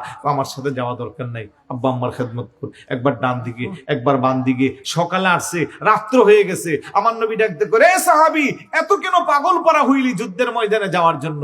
ইয়া রাসূলুল্লাহ, মনে বড় সাজ জেগেছে, যুদ্ধের ময়দানে যাই আপনার সাথে যুদ্ধ করতে করতে আমি যখন মরে যাইব, মানুষ আমাকে শহীদ বলবে। সুবহানাল্লাহ বলবেন না? বেঁচে থাকলে আমাকে গাজী বলবে। গাজী অথবা শহীদের মর্যাদা নেওয়ার আমার খুব সাধ জেগেছে। আমার নবী কো, যা বাড়িতে যা, আব্বা আম্মার খেদমত করতে করতে যদি মরে যাস, আল্লাহ তোরে শহীদের মর্যাদা দান করবে, আর বেঁচে থাকলে আল্লাহ তোরে গাজীর মর্যাদা দান করবে। সুবহানাল্লাহ। এমন দামি যত্নগুলোর আমরা, এমন দামি রতনগুলোর আমরা যত্ন করি না, অবহেলায় ফেলে দেখছি।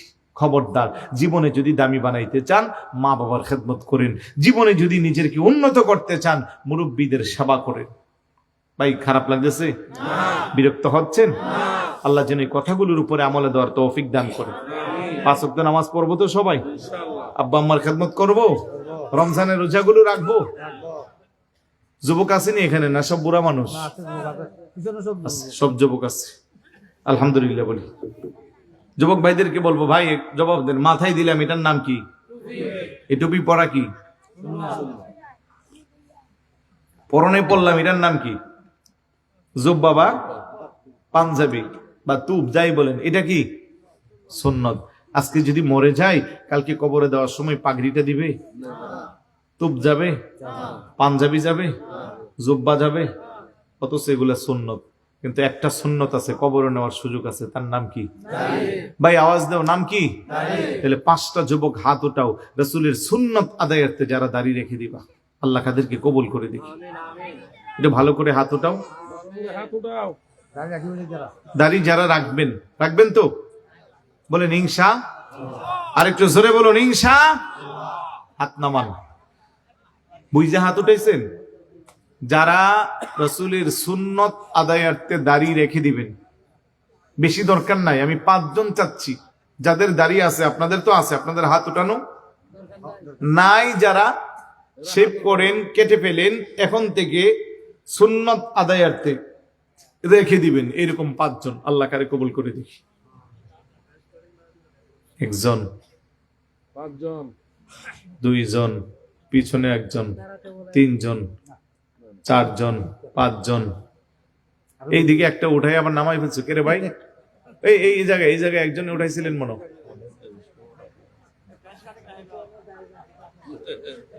আচ্ছা, এনে একটু খেয়াল করেন, আমি বলছি যুবক যারা, তার মানে মধ্য বয়সের আর মুরব্বী যারা আছেন আপনাদের দরকার নাই নাকি? আমি যুবক বলাতে মধ্য বয়সের অনেকে আছেন যাদের দাড়ি নেই, আপনারা চুপচাপ বসে রয়েছেন, মানে আপনারা ভাবতেছেন এগুলো তো যুবকদেরকে বলতেছে, আমাদের দরকার কি? যারা শেভ করেন কাটেন, আমি বলছি তো যুবকরা তো বলা পাইন হাত উড়াইও আবার চিন্তা করে, হারে যদি দাঁড়িয়ে রেখে দেয় 2 বছর পরে বিয়া যদি না করতে পারি, তার মানে ওদের থিওরি হলো যারা দাঁড়িয়ে রেখে ওরা বিয়া ছাড়া আছে দুনিয়াতে। বরং যদি কোনো মেয়ে বলে যে ছেলের সব পছন্দ হয়েছে, দাঁড়িয়ে এই কারণে আমি বিয়ে করবো না, তাহলে ওটার ঘরে আনাও দরকার নেই, এটা আনলে ঘরে অশান্তি হইব, কথা কান ঠিক না? আর যে সমস্ত যুবকরা নবীর সুন্নত আদায়ার্থে দাঁড়িয়ে রাখবা, তোমাদের জন্য দোয়া করব, আল্লাহ যেন তোমাদের জন্য তোমাদের মনের মতো আবেদা সালেহা তয়্যিবা তাহেরা জাকিয়া এবং সুন্দরী রূপসী একটা নেককার স্ত্রী মিলিয়ে দেয়। জোরে কোন আমিন। কারা কারা দাঁড়িয়ে রাখবেন হাত উঠান। নেককার স্ত্রী বউর কথা কোনে সবাই হাত উঠে দিচ্ছে, আল্লাহ কবুল করে কোন আমিন। আর একটু জোরে বলুন আমিন। 5 ওয়াক্ত নামাজ পড়বেন তো সবাই? রমজানে রোজা রাখবেন? আমি আর সামনে বাড়ছি না, কারণ 12:30, ঠান্ডাও অনেক বেশি, আর এত ভিতরে জানলে বোধহয় না আমাকে পাইতেন এই শিডিউলে। কই সাতকানি আর মৌলবীর দোকান আর কই আপনাদের এখানে। যাই হোক, যেহেতু আসছি, আল্লাহ যেন আমাদের সকলকে কবুল করে। আসুন একটু সালাম দিয়া নবী।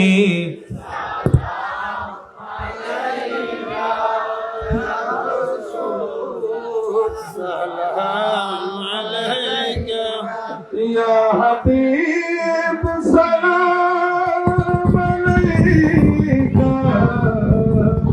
صلوات الله عليك سيدي يا رسول الله يا حبيب اللہ کا نور کی صورت کا صدقہ دامن رحمت کا صدقہ جا فجا تربت کا صدقہ حق نما فطرت کا صدقہ یا نبی یا رسول سلام علیکہ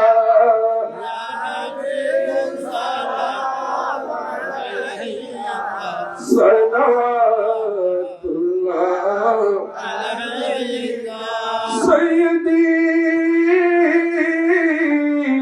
یا رسول اللہ یا حبیب اللہ کا یا نبی مجھے اجل سے میں تو بھی مرے رسول خواب میں اکی جھلک دکھا دو خواب میں اکی جھلک دکھا دو آنکھ چہرے انور رسول یا نبی یا رسول سلام علیکہ یا حبیب سلام علیکہ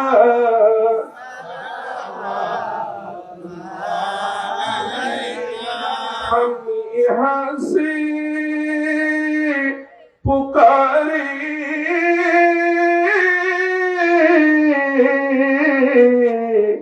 آقا طیبہ रसूले मुस्तफा की समाअत पहला सलाम मुस्तफा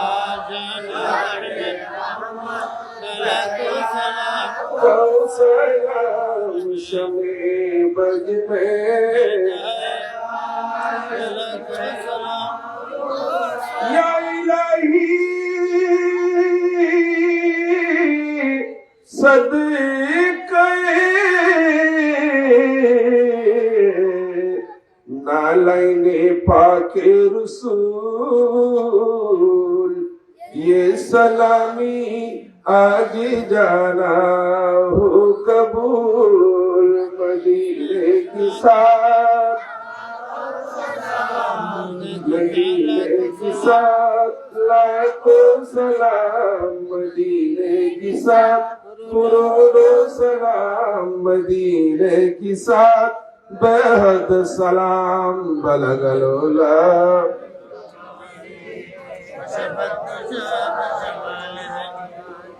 हसनत जमियो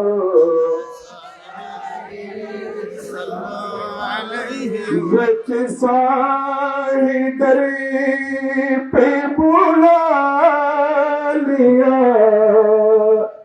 जिस चाहे अपना बना लिया ये बड़े करम के फैसले ये बड़ी नसीब की बात है बलगलोला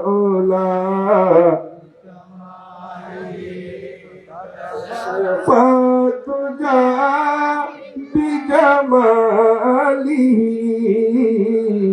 हसनत जमियो साली सल्लो अलैहि वालिही मौला सल्ली व सल्लिम व बारिक अलैहि।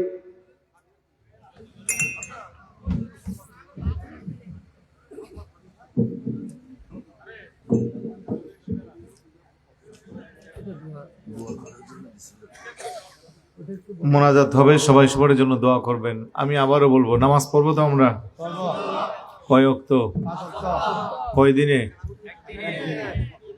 আওয়াজ ছোট হয়ে গেছে। এক মাসে 5 ওয়াক্ত নাকি? শুধু শুক্রবার ধরে ধরে? নামাজ কি নামাজের মতো পড়বো নাকি তামাশা করে পড়বো? এখন তো আবার নামাজি বেরিয়েছে, বুকের উপরে হাত বাঁধে, পা একটা উত্তর পাড়া আর একটা দক্ষিণ পাড়া, মাথায় টুপি নাই, ইমাম সাহেব বলা দল দিন বলে এমন জোরে আমিন মনে মসজিদ ফাটাই ফেলবো। আছে না নাই? নামাজ নিয়ে তামাশা করিয়েন না। নামাজে দাঁড়াই কার সামনে? বলেন না কার সামনে? দাঁড়ানোর সময় কি বলি? আল্লাহ মহান বলে আল্লাহর সামনে দাঁড়াই। তো মহান আল্লাহর কাছে কি দাঁড়াইবো নিজেও মহান হইয়া নাকি? আমি আপনাদেরকে দেখাই, আমি কোরআন হাদিস এক পাশে রাখি, আগে আপনাদেরকে বুঝাই। এরকম করে যারা দাঁড়া দেখি, দাঁড়ানোটা কি আদব লাগে না বেয়াদব লাগে? আওয়াজ দেন কেমন লাগে? আর যারা এইভাবে দাঁড়ায় আদব। তাহলে আল্লাহর সামনে দাঁড়ানোর সময় হাদিস টাদিস সব আমি এক পাল্লা রাখলাম, শুধু আপনার বিবিকের কাছে প্রশ্ন করলাম, আপনি কেমনে দাঁড়াইতেছেন ভাই? পা দুইটা দুই দিকে দিয়ে, ও বাপরি বাপ, আপনি নামাজে দাঁড়াইছেন। ইমামে আজম আবু হানিফা রহমতুল্লাহ আলাই এই জন্য আমাদের জন্য এই সুন্দর চমৎকার ব্যবস্থা রেখে গেছে যে পুরুষ হাত বাঁধবে তাহতাস সারা, অর্থাৎ নাভির নিচে, আর মহিলারা হাত বাঁধবে বুকের উপরে। 2 হাদিসের উপরে উনি আমল দিয়েছেন। মহিলারা বুকের উপরে বাঁধলে কি হয়? মহিলাদের পর্দা হয়। আর পুরুষ যদি এই জায়গা বাঁধে তাহলে পুরুষেরও পর্দা হয়, আদব হয়, দেখতে সুন্দর লাগে। আর ওলা দলিন যখন জোরে বলে আরেকজনের নামাজের কি হয়? ক্ষতি হয়। আর আমরা ইমাম সাহেব যখন ওলা দলিন বলে তখন সাথে ফেরেশতারা আমিন বলে। আমরা যারা আস্তে আমিন বলি আমাদের আমিনটা ফেরেশতাদের সাথে মিলে যায়। আমাদের আমিন আল্লাহ কবুল করতে পারে, নাও করতে পারে, কিন্তু ফেরেশতাদের আমিন সাথে আমাদেরটাও কবুল হতে পারে। এই জন্য আমরা আস্তে আমিন বলি। আমরা বুকে হাত বাঁধি না, এরকম পা দুইটা দুই দিক দিয়ে দাঁড়াই না। দুই পা দুই দিকে দিয়ে দাঁড়ানি, মুরব্বী জিজ্ঞেস করে এভাবে কেন দাঁড়াইছো? ওই দিক দিয়ে শয়তান যাবো এই জন্য দাঁড়াইছি। তো মুরব্বী কেউ মাঝখান দিয়ে কি যাইব? কথা কোন ঠিক না? এই জন্য বলবো আহলে হাদিস সালাফি লামাজহাবি নাম দিয়া যে সমস্ত ভাইয়েরা সমাজে ফিতনা রটাচ্ছেন, আল্লাহর হস্তে ফিতনা করিয়েন না। আপনারা সহিহ হাদিসের কি বুঝেন ভাই? ঘোড়ার ডিম। আপনাদেরকে এখানে পাড়াইয়া সারা রাত সূরা ফাতিহা দিলে বিশুদ্ধ পড়তে পারবেন না, কোরআন শরীফের এক লাইন পড়তে পারবেন না, একটা হাদিসের ইবারত দিলে জের জবর নোক্তা ছাড়া আপনাদের পায়জামা গরম হয়ে যাবে। আপনারা আসছেন আমাদেরকে ইসলাম শিখাইতে, আর শরীয়ত শিখাইতে, আর নামাজ রোজা শিখাইতে। এগুলো এদিকে আলহামদুলিল্লাহ অনেক কম আছে, এখন মনে বাইরে গেছে। হ্যাঁ? উত্তরবঙ্গের এদিকে এগুলারে তো আমি কঠোর দোলাই করি, কই সামনে তো একজন আসেন না। কেমনে আসবেন? আপনারা তো ভ্রান্ত পথে আছেন। আল্লাহ যেন তাদের এই ফিতনা থেকে আমাদের ঈমানকে বাঁচান। সবাই সবার জন্য দোয়া করবেন, বিশেষ করে আরিফের আম্মা সকিনা খাতুন গত শুক্রবারে যিনি ইন্তেকাল করেছেন না, ওনার জন্য দোয়া করবেন। তারপরে আপনার আব্দুল গফুর, উনি দোয়া চেয়েছেন, উনি অনেক অসুস্থ। এলাকার মুরব্বী যারা অন্ধকার কবরে আছেন, প্রবাসী ভাইদের জন্য দোয়া করবেন। বিশেষ করে পশ্চিম ইসলামিয়া জাগরণের যে সংগঠনের সদস্যরা আছে তাদের জন্য দোয়া করবেন। আপনারা জন্য দোয়া করেন। হুজুর আপনারা দোয়া করেন। আল্লাহুম্মা আমিন। الصلاة والسلام عليك سيدي يا رسول الله، الصلاة والسلام عليك سيدي يا حبيب الله، وعلى آلك وأصحابك يا رحمة للعالمين. ربنا آتنا في الدنيا حسنة وفي الآخرة حسنة وقنا عذاب النار، وأدخلنا الجنة مع الأبرار يا عزيز يا غفار يا رب العالمين. رب اجعلني مقيم الصلاة ومن ذريتي ربنا وتقبل دعاء. ربنا اغفر لي ولوالدي رب ارحمهما كما ربياني صغيرا. رب العالمين ঐতিহ্যবাহী পশ্চিম ডোলো গোনাপাড়া ইসলামী সুন্নি জাগরণ সংঘ এলাকাবাসীর উদ্যোগে আয়োজিত আজকের এই বিশাল আজিমুশান নূরানী ঈমান ইরফানি মাহফিলে বসে এতক্ষণ পর্যন্ত যা আলোচনা করেছি, ওলামায়ে কেরাম যা আলোচনা করেছে, ভুল ত্রুটি ক্ষমা করে হাদিয়াটুকুন যাহা কবুল করেছো, লক্ষ লক্ষ কোটি কোটি গুণে বাড়াইয়া সর্বপ্রথম আকা মাওলা তাজদারে মদিনা উম্মতের কান্ডারি দুকুলের সাথে হায়াতুন নবী নূরের নবী জিন্দা নবীর নূরানী রওজা মুবারকে পৌঁছিয়ে দাও। সমস্ত সাহাবায়ে কেরাম, তাবিঈন, মুজতাহিদিন, খুলাফায়ে রাশিদিন, শুহাদায়ে সালিহিন, পীর ওলি গাউস কুতুব আবদাল উলামা ফুকাহা বুলাগা নুজামা মুহাদ্দিসিন মুফাসসিরিন আইম্মায়ে শরীয়ত আইম্মায়ে তরিকত যেখানে আছেন প্রত্যেকের রূহে পাকে হাদিয়া পৌঁছিয়ে দাও। আল্লাহ বিশেষ করে পীরানি পীর দস্তগীর মাহবুব সুবহানী কুতুবে রব্বানী পীর মীর শেখ সৈয়দ আব্দুল কাদের জিলানী রাদিয়াল্লাহু তাআলা দরবারে পৌঁছিয়ে দাও। খাজা খাজগান রাজি হিন্দুস্তান খাজা মাইনুদ্দিন চিশতি আজমি রাদিয়াল্লাহু তাআলা দরবারে পৌঁছিয়ে দাও। খাজা খাজগান খলিফা শাহজিলান খাজা আব্দুর রহমান চৌরবি কুতুবুল আউলিয়া বানী জামিয়া সৈয়দ মুর্শিদ সিরিকুটি বানী জশনে জুলুস ঈদ মিলাদুন নবী সাল্লাল্লাহু আলাইহি ওয়াসাল্লাম অবনী গাউসে কমিটি গাউসে জামান মুর্শিদ বরহক হাফেজ করি আল্লামা সৈয়দ মুহাম্মদ তৈয়ব শাহ রাহমাতুল্লাহ আলাইহি রূহে পাকে হাদিয়া পৌঁছিয়ে দাও। শাহজালানিয়া মুনি শাহপুরানিয়া মুনি 360 আউলিয়া চট্টগ্রামের 12 আউলিয়া গৌসুল আজম মেজবান্ডারি ইমাম শেরে বাংলা আলা হযরত কিবলা কাবা বরহক সিলসিলার যত মাশাইখ যে যেখানে আছেন প্রত্যেকের রূহে পাকে হাদিয়া পৌঁছিয়ে দাও। আল্লাহ আমাদের আশেপাশে যত ওলি গাউস কুতুব আব্দুল্লাহ যে যেখানে আছেন প্রত্যেকের রূহে পাকে হাদিয়া পৌঁছিয়ে দাও। আমরা যারা হাত উঠাইছি জানি না কার জানে জনম দুঃখী মা নাই রে আল্লাহ, কার জানে জনম দরদি বাবা নাই। অনেকে হাত উঠিয়েছি, মাও নাই বাবাও নাই। মা হারা সন্তানেরা যারা মায়ের কথা স্মরণ করলাম, বাবা হারা সন্তানেরা যারা বাবার কথা স্মরণ করলাম, জনম দরদি আব্বা আমার কবরটাকে তুমি জান্নাতের টুকরা বানিয়ে দাও।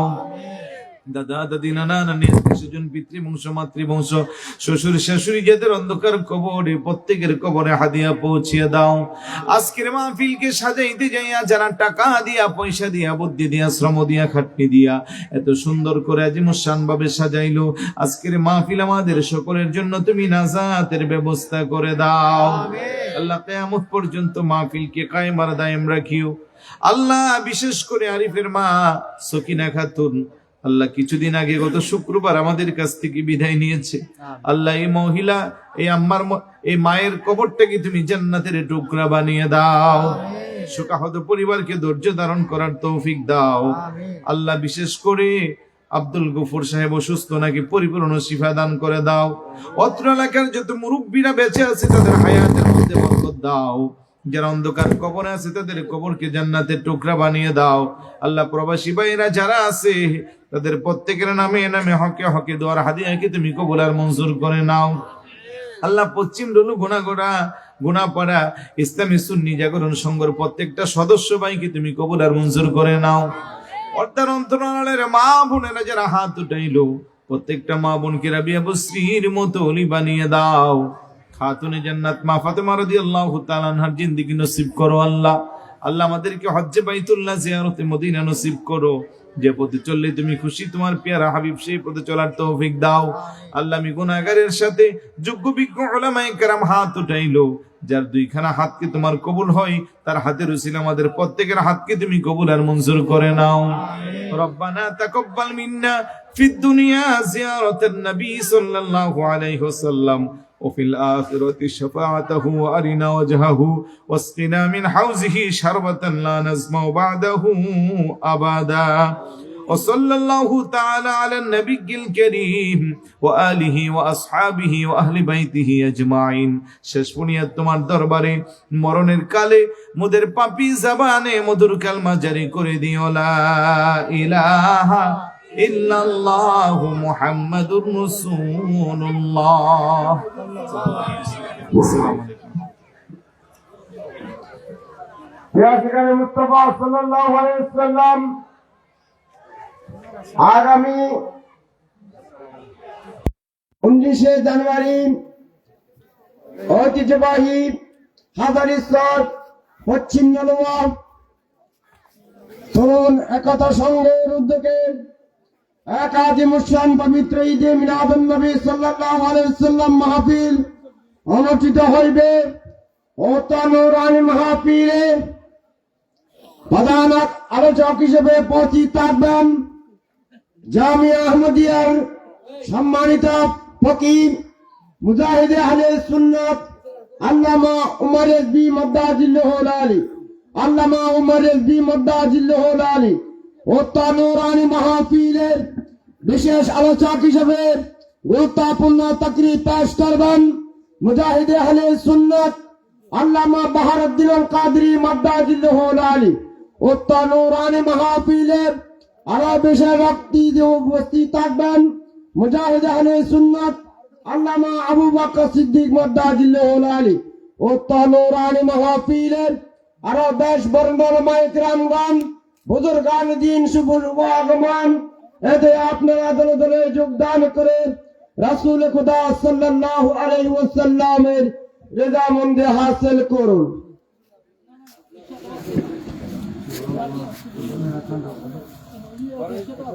সেখানে মুস্তাফা সাল্লাল্লাহু আলাইহি ওয়াসাল্লাম আগামী 9 জানুয়ারি ঐতিহাসিক পশ্চিম ডলু ইসলামী সুন্নি সমাজ কল্যাণ পরিষদের উদ্যোগে পবিত্র ঈদে মিলাদুন নবী সাল্লাল্লাহু আলাইহি ওয়াসাল্লাম মাহফিলের প্রধান আলোচক হিসেবে গুরুত্বপূর্ণ তাকরীর পেশ